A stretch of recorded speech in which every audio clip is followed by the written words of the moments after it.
Hello, this episode is all about Bioshock Infinite. We had a glorious team in Hamburg, Germany to look closer at Bioshock Infinite. What they came back with, you can see right here. Who are you? My name is DeWitt. Come to get you out of here.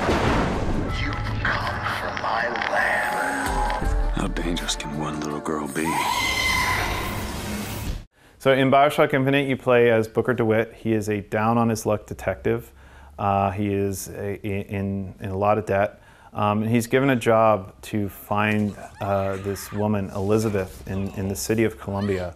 The city of Columbia is this floating city that everybody has heard of, but nobody has seen in years. So Booker has to find his way to Columbia and rescue Elizabeth. And in the process, he develops this relationship with Elizabeth, who essentially becomes your partner throughout the rest of the game.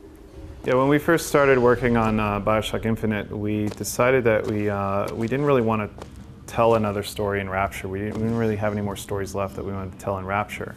When we made that decision, we had to really look within ourselves and decide what makes a Bioshock game a Bioshock game. And internally, we came up with two main definitions or guidelines that make a Bioshock game. The first being the sense of time, the sense of place, and the sense of mystery that we provide in the location that we build. So, you know, in Bioshock 1, you have Rapture. In Bioshock Infinite, you have Columbia. And it's really about providing the player with an immersive space and that sense of mystery that really wants to draw you around the next corner.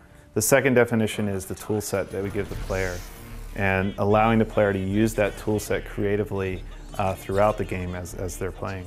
When we first started creating Elizabeth as a companion character, we knew all the pitfalls that you could fall into when you create an AI character.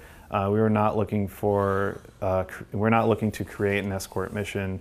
We weren't interested in creating a situation where the player would have to go back and find their AI character and you know, shepherd them forward and herd them through the game.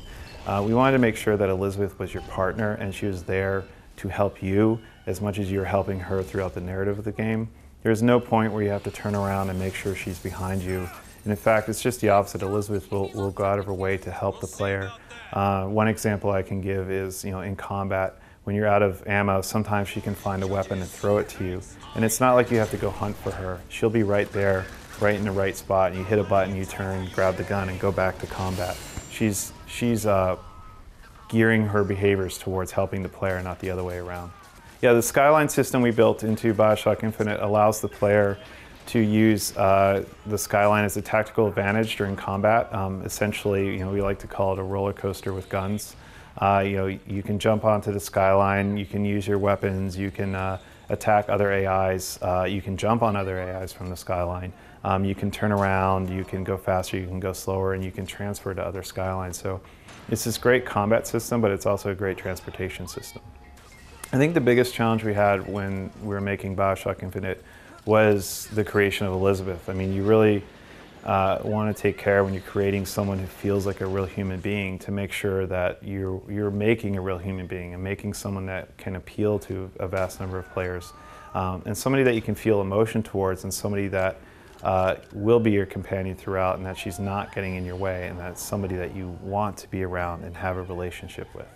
The coolest way to kill an enemy, I mean, you know, it's great. We have lots of different, you know, hardcore players around the studio that have different ways of shooting enemies and killing them. I think, you know, one of my favorite things is shooting them into the air with bucking bronco, which lifts people up from behind cover, and then, you know, while they're exposed in the air, you can take pot shots at them with your gun.